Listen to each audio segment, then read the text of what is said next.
Hi, my name is Jacqueline Paul, and I'm the project lead for the Mi'kmaw Customary initiative. You're going to be hearing from my colleagues Elizabeth Burton, policy analyst, and Heather McNeil, our legal advisor. So we are from the Mi'kmaw Customary initiative, which means keeping our children together. And our team works out of the Mi'kmaw Customary Mi'kmaw Rights Initiative office. We are working to draft a Mi'kmaw Customary Code and policies to reclaim Mi'kmaw jurisdiction over child welfare from the province.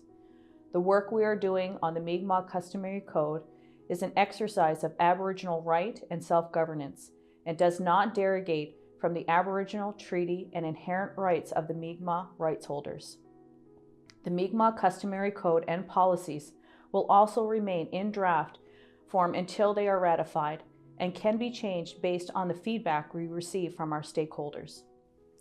In this video, we're going to be talking about the duty to report.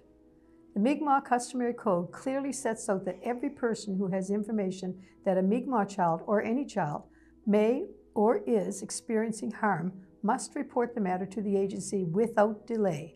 This helps to ensure that no child is left in harm's way. The duty to report also applies if a child is missing and someone has information about where that child may be found. Duty to report applies even if information is considered confidential.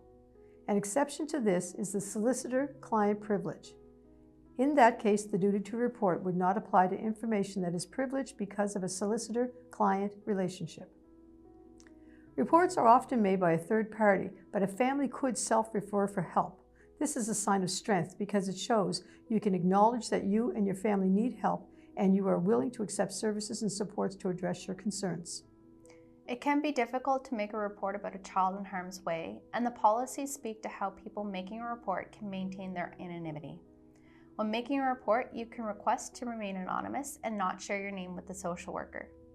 However, if you do give your name, the social worker may work to keep you as the reporting source confidential, but this is not a guarantee, especially if the matter goes to a hearing. However, professionals who make reports must provide their names. Think of it this way. If you make a report, you're concerned about a child. You're not the investigator, you're just providing information. It's up to the social worker at that point to investigate the information that's provided. You'll not be punished for reporting information as long as you've not done so maliciously. Malicious reports are when a person knowingly reports false or misleading information or makes a report to cause harm to someone else. These are harmful to a Mi'kmaw child and family, and it takes the social worker away from helping other families who have a real need.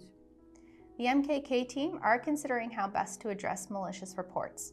We think that this could first be a learning opportunity where the social worker could send out a letter to the reporting source to talk about why it's important to only make true reports. If someone keeps making malicious reports after receiving a warning letter, a restorative justice circle could be considered to bring together the reporting source and the social worker together to talk about why this is happening and why it needs to stop. If someone keeps making malicious reports after receiving a warning letter and a restorative justice circle, criminal harassment charges could be considered.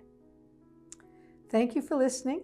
We hope you keep an eye out on our social media and YouTube pages for our very next video on agency functions and authority. Thank you. Thanks.